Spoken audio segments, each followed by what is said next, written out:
Hello, welcome to Yoga with Alicia, my YouTube channel. I'm Alicia and I'm going to be your guide for your yoga practice. This particular series is going to be all about sitting poses, and seated postures can help bring some refreshment and revitalization to your system, especially if you had tired legs. And sitting postures are also going to help you gain new flexibility and suppleness. There's so many benefits to be had. So today's posture is Virasana, the hero pose. A cautionary note here though, if you do have knee injuries, this might not be for you at the moment. Think about possibly watching the video through first, so you can observe. Listen carefully and take any notes about the instructions you are given so that you are better informed for when you actually do commit to practice the posture. Now, Virasana, hero pose, this is got a couple of variations too, so we will show you those. They go through different levels. Don't ever push or force yourself beyond the level that you feel comfortable at. You don't want to have any discomfort. It's all about being kind to the self. You're maintaining your joints, your muscles, your ligaments, connective tissues, and it's all about practicing with patience and a lot of self-love. So with that said, let's get on the mat for Virasana, hero posture. Now you might like to have a couple of props to assist you here. Blocks, blankets, cushions, they're all very helpful. In the first part of this seated posture, we're going to begin sitting on the heels of our feet. Our buttocks, our sit bones, pressing nicely down into the heels of the feet.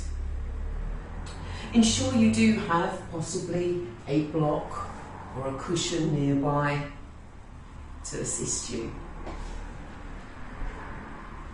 You want to think about rising up through the trunk of your body, lifting your diaphragm.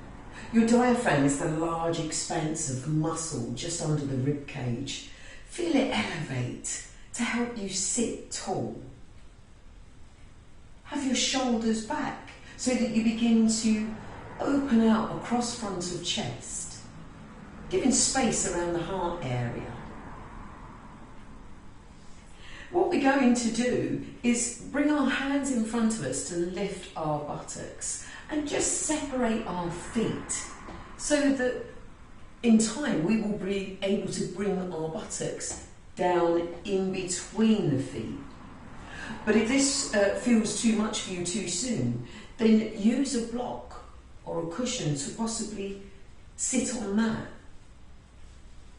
Now, generally you want the knees to be quite close together here, but if it feels better for you to open them out wider, then do so.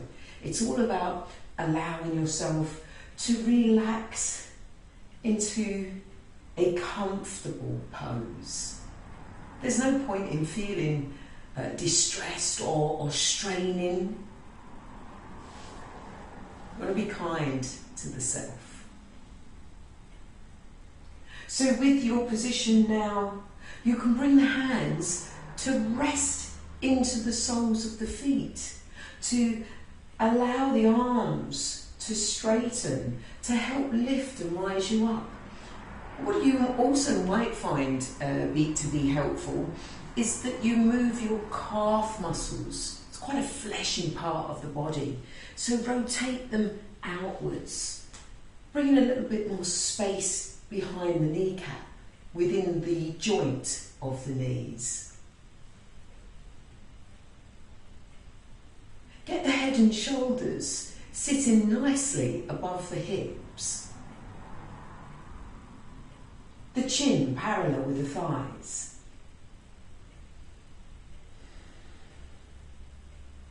Allow your breath to lengthen and deepen.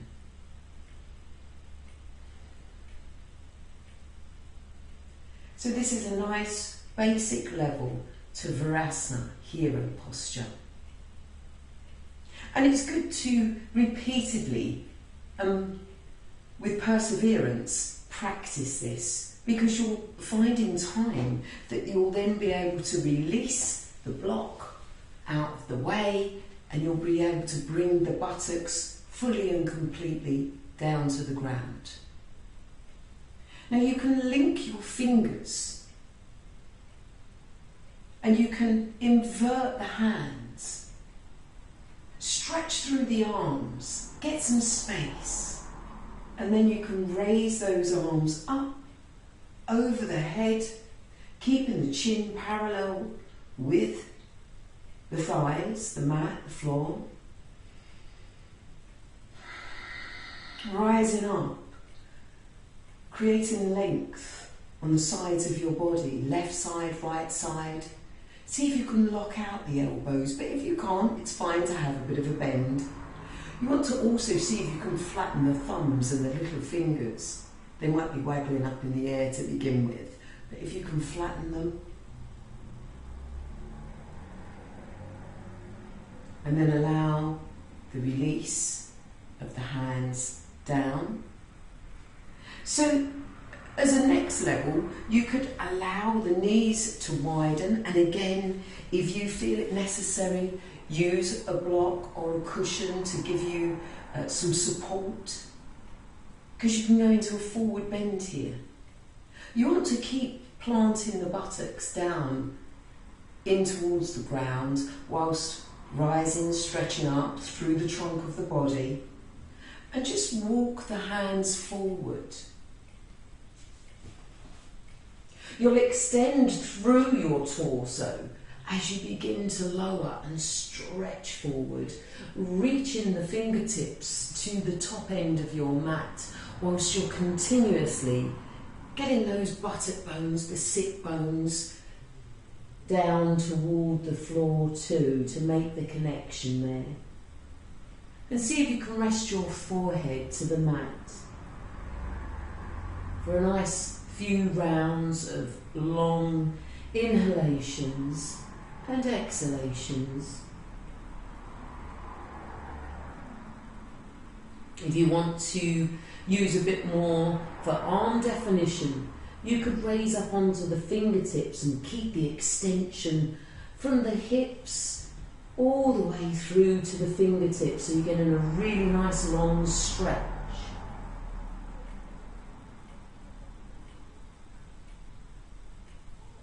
And whilst folded forward, think about bringing the breath into the sides of the body, the back of your torso as well. It doesn't all have to happen at the front. You can actually breathe into your back rib cage and allow it to open to create more space for your lungs to inflate.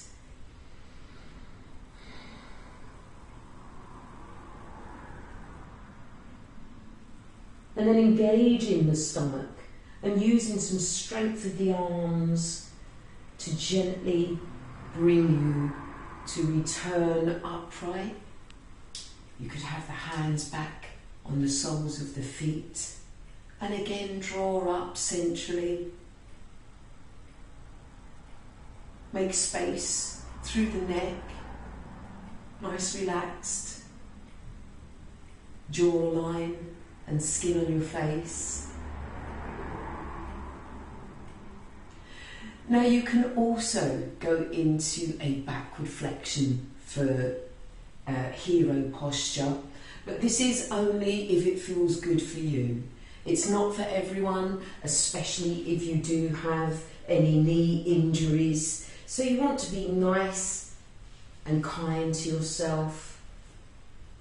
So from this level, take a breath in, create space, and then see if you can drop down onto one elbow and then to the next elbow. And at this point, you can pick your buttocks up, tilt your pelvis, and then bring the base of spine down to the mat. Now you could use your block here to have it just beneath the shoulders so that you could rest onto that and then let the back of the head drop down. You're getting a full and complete stretch through the quadriceps. This position can be quite meditative. The flow of blood is being stopped to the lower legs, so it brings a sense of calmness to the upper body and the mind. When you release from the posture, you will, however, get a nice, fresh, rich flow of oxygenated blood into the lower legs and the feet. So bear that in mind. Ensure that your breathing is nice and deep, so it's going to be really richly oxygenated into the blood.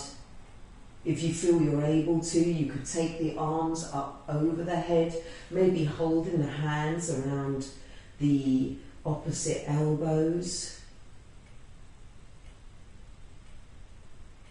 Again, another few rounds of breath in the position before you use your arm strength to bring the hands back onto the soles of the feet, to press into the elbows, to engage the stomach muscles to raise you back up. And then from here, you might like to lift the buttocks, bring hands forward into a tabletop position, and then just extend one leg back. And then the other leg back, just to help that blood start moving around and through to the bottoms of the legs. And then you might feel it really good to stretch the legs forward in front of you, give them a little bit of a shake. And that's hero posture, hero pose. So there's lots of levels there for you to work at. Just remember to make sure you feel comfortable and that you connect with your breath. That is always going to help you. And practice regularly. Perseverance, patience, and regular practice are going to bring forth new levels of suppleness and flexibility that are really going to improve your overall mental and physical well-being. So please, if you like the video, give it a little like, subscribe to my channel, and leave any comments or questions. If I can help you with your yoga practice in any way, then I'll be happy to do so. Namaste.